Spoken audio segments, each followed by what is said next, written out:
টি-20 বিশ্বকাপ খেলতে ভারতে না যাওয়ার ব্যাপারে অনড় অবস্থানে বাংলাদেশ।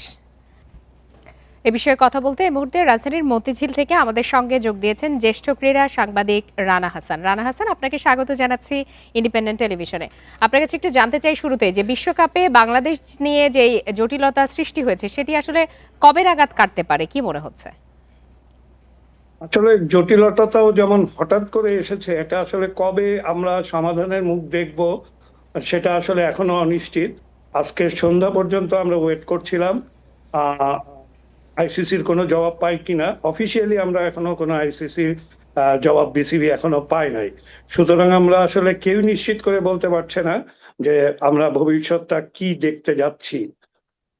কিন্তু বাংলাদেশ তো তার সিদ্ধান্ত চূড়ান্ত জানিয়ে দিয়েছে এবং এনডিটিভির প্রতিবেদনেও কিন্তু বলা হয়েছে যে বিশ্বকাপ থেকে বাংলাদেশকে বাদ দেওয়ার সুযোগ নেই, কারণ সেক্ষেত্রে আইসিসিকেই অনেক আইনি মারপ্যাচে পড়তে হতে পারে। সেক্ষেত্রে যে কোনো একটা সিদ্ধান্তে তো আসা জরুরি। এটা খুবই জরুরি এবং আমাদের আসলে একটু বুদ্ধিদীপ্ত স্টেপ নেওয়া উচিত বলে আমি মনে করি। যদিও তার কথাটা কে কিভাবে নিবেন এটা নিয়ে আমার নিজেরও একটু সংশয় আছে।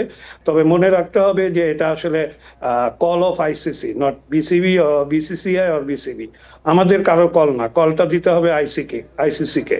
তবে আইসিসি এইটুক কতটুক স্বাবলম্বী নিজেদের সিদ্ধান্ত নেওয়ার ব্যাপারে, এটা নিয়ে কিন্তু আমার যথেষ্ট সন্দেহ আছে। যে জি। জিনিসটা হুড়োহুড়ি করে হোক আর হুট করেই হোক, মানে বশবর্তী কোনো কিছুর বশবর্তী হয়ে হোক, জিনিসটা কোনো পক্ষের জন্যই ভালো হয় নাই বলে আমি ব্যক্তিগতভাবে মনে করি। জি, জনাব রানা হাসান, সেক্ষেত্রে পাকিস্তান বাংলাদেশের খেলাগুলো আয়োজনে আগ্রহী, সেই সুযোগ কি রয়েছে কিনা? আমি কিন্তু এরকম কোনো সুযোগ দেখি না, কারণ আপনি বাংলাদেশকে যদি দিতে হয় তাহলে শ্রীলঙ্কাকেই দিতে হবে, কারণ এভরিথিং খালি তো একটা ব্যাপার না, ভেন্যু ব্যাপার না, এখানে আরো অনেক কিছু ব্যাপার আছে। টেলিকাস্টের ব্যাপারটা সবচেয়ে বড়। আপনার বাংলাদেশ যদি পাকিস্তান বাংলাদেশকে নিতে হলেও আইসিসির মাধ্যমে নিতে হবে। আইসিসি কে কতটুকু আপনারা এই ব্যাপারে রাজি হবে? আপনি খালি খেয়াল করেন ভৌগোলিক রাজনীতি যদি এই মুহূর্তে খেয়াল করেন, ভারত, পাকিস্তান, শ্রীলঙ্কা, মধ্যখানে পাকিস্তান রাখাটা ভারত কিভাবে গ্রহণ করবে হঠাৎ করে, এটাও কিন্তু একটা ভাবার বিষয় আছে। কো হোস্ট হিসাবে মূল হোস্ট তো আসলে ইন্ডিয়া। ইন্ডিয়া কি ভারতকে পাকিস্তানকে মেনে নিবে কিনা, এটা এটা নিয়েও চিন্তার বিষয় আছে। সুতরাং পাকিস্তান বললে এটা আসলে জল ঘোলা করার একটা কৌশল বলে আমি মনে করি, এটা সম্ভব না অ্যাকচুয়ালি। জি, মূল সিদ্ধান্ত তো আইসিসির, কিন্তু আপনি বলছেন যে আইসিসির আসলে এককভাবে এই সিদ্ধান্ত নেয়ার কতটা নিজেদের মধ্যে এই ধরনের ব্যবস্থা রয়েছে সে বিষয়ে একটু সংশয় আপনি প্রকাশ করলেন। তাহলে এই টানাপোড়েনের মধ্যে কি কারো মধ্যস্থতা করার সুযোগ রয়েছে? মধ্যস্থতা করার সুযোগ এখনো আছে। তো আপনি খেয়াল করবেন এখনকার যে ক্রিকেট বোর্ড, আমাদের ক্রিকেট বোর্ডটা আছে, এটাতে লিড দিচ্ছেন আমাদের বুলবুল ভাই। বুলবুল ভাই কিন্তু আগাগোড়াই আইসিসির সাথে খুব ইন্ট্যাক্ট আর কি, একটা রিলেশন মেনটেন করে।